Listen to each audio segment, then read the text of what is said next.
자, 이렇게 해서 이제 드디어 이제 실행을 한번 해보도록 하겠는데, 셀의 무비 네임의 텍스트에다가 그 내용을 그대로 해서 넣어주는데, 요게 이제 index.row 하게 되면 배열 10개가 해서 쭉 해서 무비 네임이 쫙 나와야지 될 것 같아요. 자, 한번 해보도록 하겠습니다. 자, 일단 여기를 5개가 아니고 10개로 바꿔주고요. 섹션은 뭐 일단 5개로, 굳이 한 번만 하면 되는데 5개로 바꿔주도록 하는데, 여기 지금 보면 어,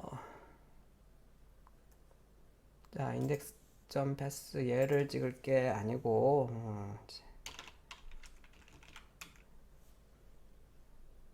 일단 무비 데이터의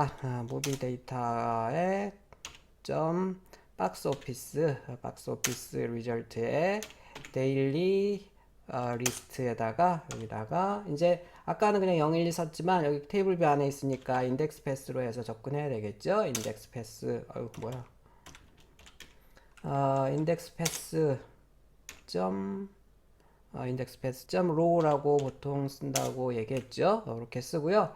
거기에 있는 무비 네임을 이렇게 무비 네임을 해주세요라고 했는데, 자, 조금 전에 봤어요. 여기 내가 이거 느낌표 안 했잖아요.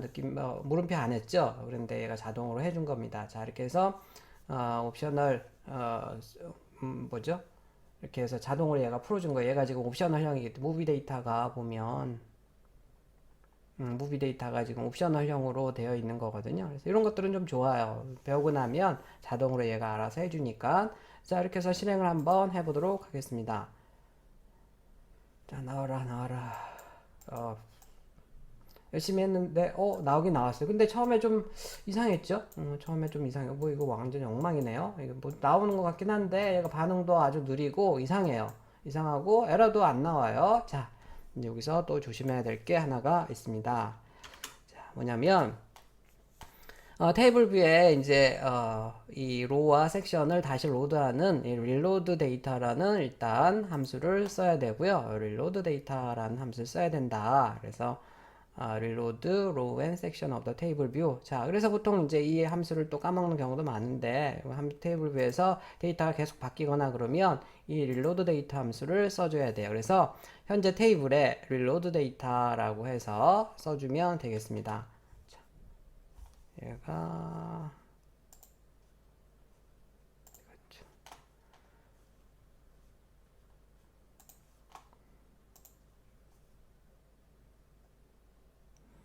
자, 아까 가가지고요.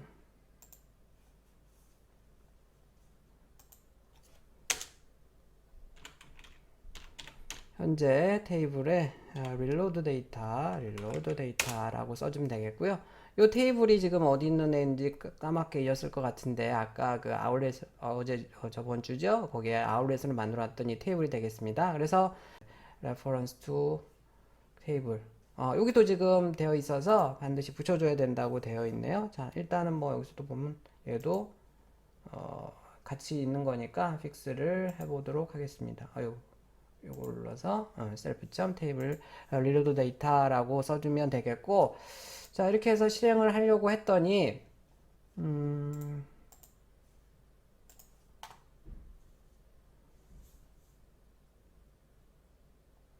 자, 여기 지금 보면 또 뭐가 좀 이상한 애들이 잔뜩 떴네요. 여기를 보면 에러가 떴어요. 에러가 떠서 에러가 뜨면 항상 제일 위로 올라가 보면 되겠습니다. 뭐 메인 스레드 체커라고 나오고요. UI API 콜은 백그라운드 스레드에서 UI API 콜을 백그라운드 스레드에서 했다라고 되어 있네요. 이 reload 데이터라는 애를.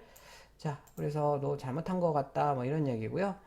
메인 스레드 체커라고 해서 자, UI는 여러분들이 이제 뭔가 변화가 좀 느리면 사용자들이 굉장히 불편해요. 야, 이거 뭐야? 뭐가 안 되는 거야? 뭐, 어떤 뭔가 표현도 없이, 뱅글뱅글 돌거나 이런 표현도 없이, UI가 이렇게 안 뜨고 이러면 굉장히 불편해하고, 뭐 이렇게 불안해하거든요. 그래서 이거 잠깐 볼게요. UI 테이블 뷰에 reload data must be used from the main thread only. 자, 요게 이제 reload 데이터나 이런 게 그 이제 UI를 보여주고 뭐 이런 애들인데 얘는 메인 스레드에서 작성을 해야 된다네요. 메인 스레드에서. 자, 그런데 우리가 지금 했던 이 여기는요. 여기 지금 쭉 이 부분은 메인 스레드가 아니고요. 네트워크에서 데이터를 가져오는 부분이라서 네트워크에서 데이터를 가지고 오는 부분이라서 여기 이제 바뀌고 이런 것들은 여러분들 신경 안 써도 됩니다. 얘가 알아서 다 바꿔줘요.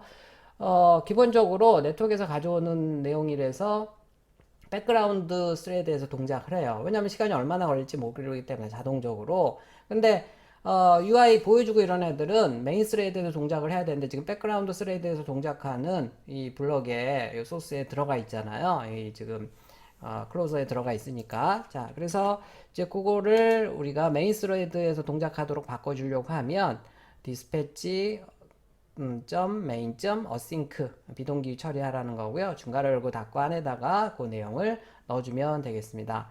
자, 이 디스패치 큐라는 것은 앱의 기본 스레드 또는 백그라운드 스레드에서 작업하라는 거고 실행의 순서 또는 동시 처리를 관리하는 객체가 되겠습니다.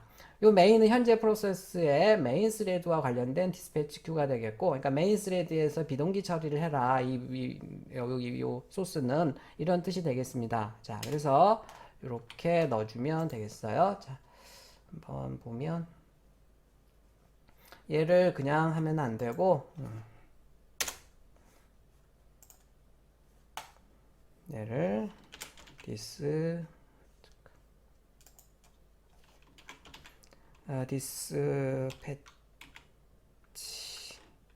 디스패치 큐라는 애가 있습니다. 디스패치 큐라는 거에 메인에 또 async 요 안에다가 얘를 넣으라는 얘기예요. 그래서 얘를 떼다가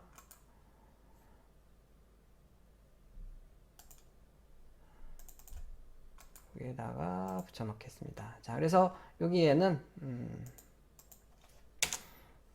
메인 스레드에서 해주세요. 여기가 지금 다 그 뭐지 백그라운드 스레드에서 지금 동작하고 있는 거거든요. 그래서 이렇게 해서 메인 스레드에서 하는 걸로 이제 바꿨습니다. 자, 이렇게 해서 한번 실행을 해볼까요?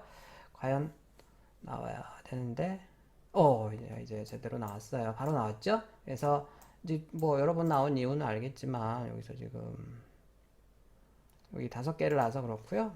그냥 일로 해서 뭐 여러 개 나올 필요가 없죠. 똑같은 내용인데.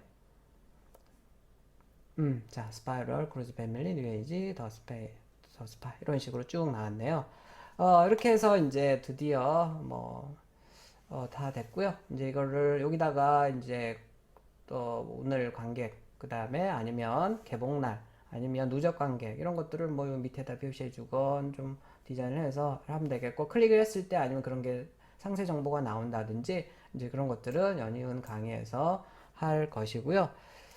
그런데 이제 여기서 사실은 뭐 소스를 정말 제가 쉽게 만드느라고 이렇게 해서 했는데요. 뭐 좀 사실 손볼 게 좀 있긴 있습니다. 여러분들이 좀 소스를 편하게 쓰도록 해서 만들어 놓은 것들이 있긴 한데 여기 보면 지금 블럭들이 타고 계속 들어가잖아요. 그래서 사실은 이게 이프렛을 써서 그렇거든요. 근데 그 가드렛이라고 배웠죠. 가드렛을 쓰게 되면 이게 이제 블럭이 훨씬 더 줄어들 수 있고 훨씬 더 편해요, 사실은. 그래서 이제 그런 게 있다는 것도 이제 부수적으로 조금 얘기하고 그래서 가드렛을 굉장히 많이 쓰는 이유가 이게 이제 옵셔널 바인딩을 하게 되면 iflet이 해서 if문이 계속 늘어나고 그 안에 계속 들어가야 되거든요. 그래서 그러면 사실은 이게 이제 루프가 이렇게 계속 있으면 굉장히 사람들이 짜증내요. 그래서 이제 가드렛을 굉장히 사실은 많이 씁니다. 특히 잘하는 사람들은 많이 쓰는데 여러분들이 가드렛에 대해서 그 사실은 문법 그 익숙하지 않잖아요. 딴 데는 그런 게 없으니까. 그래서 이제 저도 이제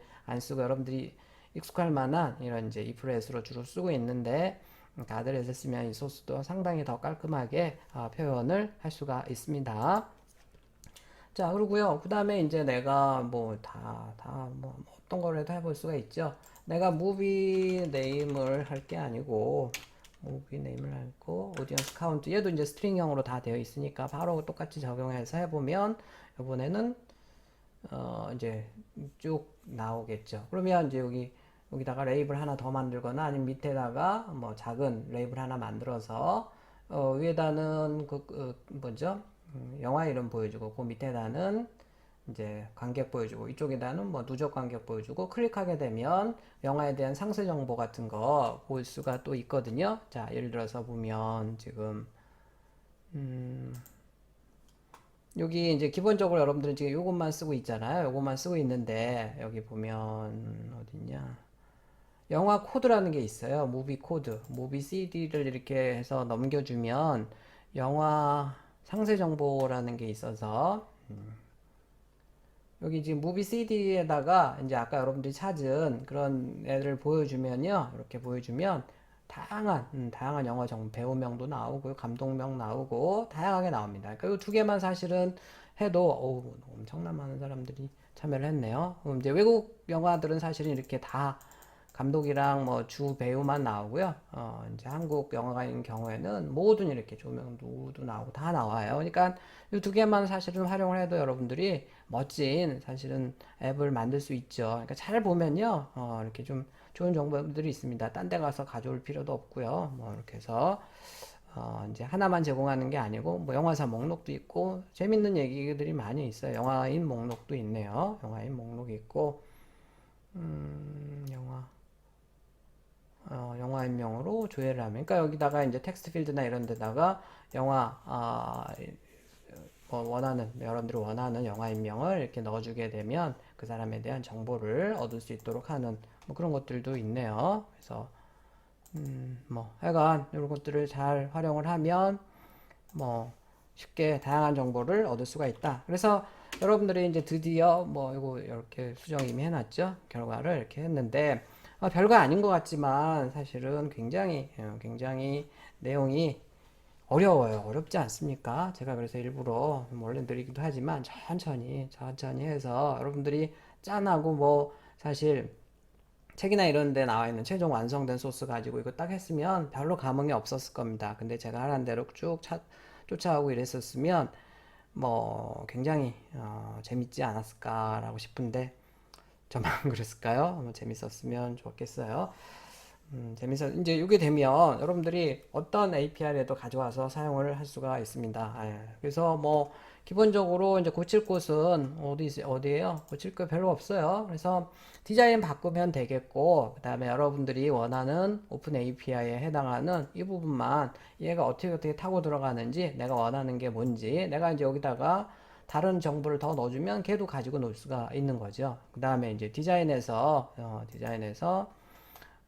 디자인이 너무 꾸려 라고 하면 지금 레이블 하나 가지고 보여주니까 그런데 레이블을 뭐 몇 개 더 만들고 뭐 이렇게 해서 이제 클릭을 하면 더 상세 정보를 보여주고 여기다 이제 탭바 같은 거 넣어서 뭐 쭉 다양하게 더 보여주게 되면 금방 이제 앱이 지금 허접해 보이지만요. 한 페이지짜리지만 뭐 이제 내비게이션 컨트롤 넣고 탭 받는 건 아주 간단하거든요. 그래서 여기다 데이터 넘겨주면 프리페어 해가지고 세그웨이 진행해서 값을 보여주거나 이런 거를 아주 쉽게 할 수 있기 때문에 기본적인 건 일단 다 됐다. 그래서 여러분들이 조금만 공부하면 뭐 평생 아마 오픈 API 이용해서 이거저거 찍어내서 앱을 뭐 수백 개 만들고 이럴 수도 있을 겁니다. 그래서 그런 게 좀 취미가 있으면 나중에 뭐 저를 좀 기억하면서 뭐 그래도 뭐 좀 저도 보람이 좀 있었으면 좋겠어요.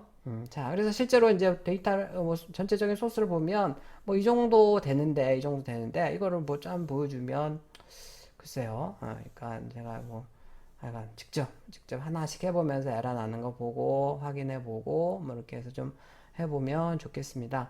혹시 가다가 이제 뭐 이렇게 엑스코드에서 자동 수정되고 이런 코드도 가끔 있어요. 뭐 내버려두면 됩니다. 엑스코드가 그게 더 좋겠다고 해서 자동으로 수정해 주요. 아까부터 보니까 여기 셀프라고 뭐 나오고 막 이런 거 보였었죠? 그런 거는 왜 그래요? 라고 할 필요는 없어요. 얘가 알아서 자동으로 여기도 지금 셀프라고 지금 넣어주고 그랬네요. 그래서 그런 것들은 크게 뭐 신경 쓸 필요는 없어요. 엑스코드의 장점이기도 해요. 그런 것들이.